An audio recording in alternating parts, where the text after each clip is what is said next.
कौसल्या सुप्रजा रामपूर्वा सन्ध्या प्रवर्तते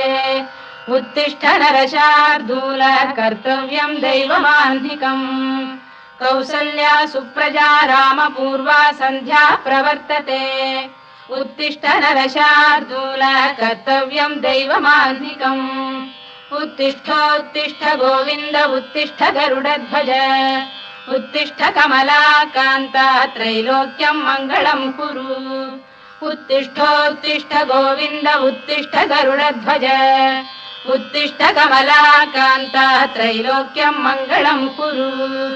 मातः समस्त जगतां मधुकैटभारे वक्षो विहारिणि मनोहर दिव्यमूर्ते श्रीस्वामिनि श्रुत जनप्रियदानशीले श्रीवेङ्कटेश दयिते तव सुप्रभातम्।